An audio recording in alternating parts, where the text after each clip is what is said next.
Hey y'all, welcome back to the channel. I got a little video today on one of my top 3 favorite neck knives, and it's from across the pond. A guy named Steve Armstrong from Field and Steel, and he makes a fantastic blade. I think the design for this knife come from Mr. Gary Doyle. If you guys aren't familiar with Gary Doyle, you probably are. You just don't know it. How phenomenal of a human being he is. But he had the Garcia Delta, and it's a super awesome. I'll do a little talk on it another day, but it's got this same overall design. It's a little longer, but I think this is 2mm 01 scandi ground, and when you get them, they're skeletonized. There's no wrap, but I like wrapping my knives with jute and clear Gorilla Glue. It makes a really good wrap, in my opinion. It's very comfortable, but it's got a 90-degree spine, and it's just a little workhorse, I think. But somebody had scolded me last time for not carving anything with my stuff. But I get shaking the table when I carve stuff. But yeah, it's a good sharp knife. That's just fat wood. See, that's why I don't carve things. But yeah. She's sharp. It's a good working knife. So it's a good option. See the little rabbit here? And Steve's logo for Field and Steel.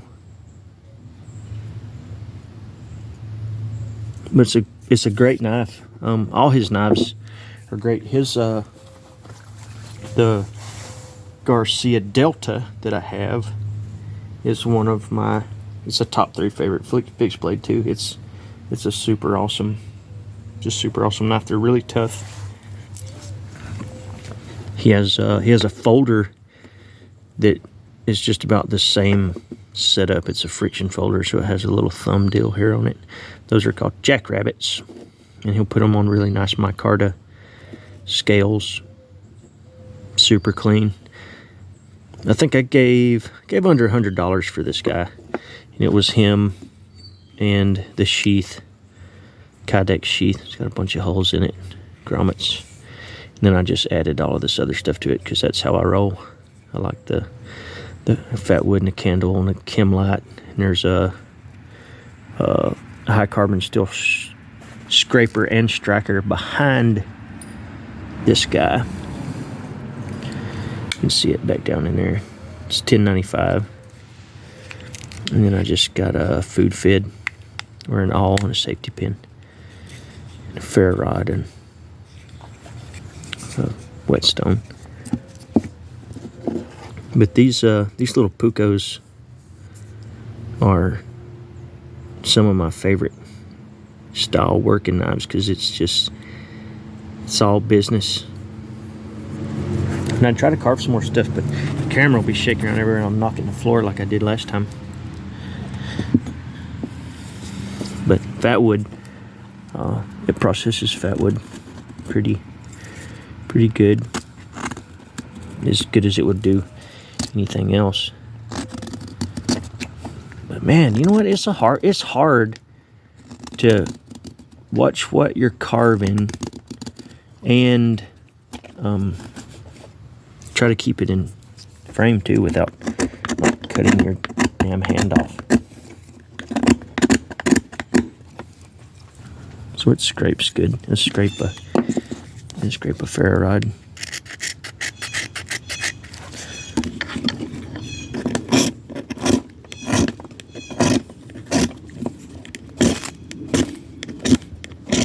I'll set my stuff on fire.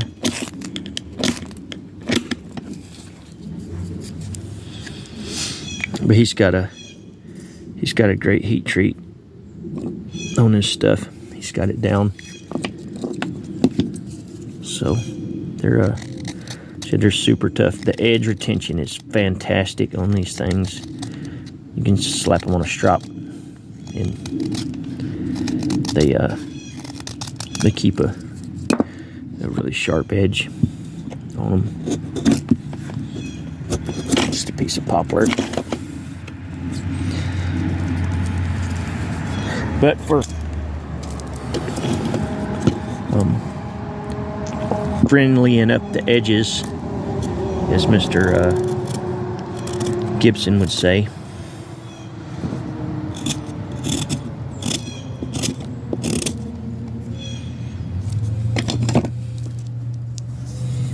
it's a great knife.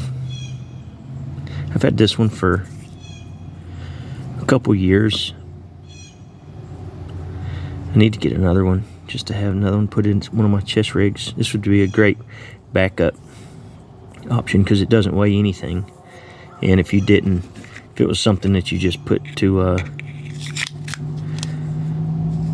together, and if you don't like this stuff, that's not for everybody, but just left it just the Kydex and maybe a glow bead and stuck it in like a Hill People Gear chest rig, this would be a great. What was that? People driving by. Anywho, I just wanted to share. I was out here goofing around, and I hadn't shared a Field and Steel with you guys, but check him out on Instagram. It's at Field and Steel. I think he's Yorkshire based knife maker. But yeah, check him out. Don't forget to like and subscribe.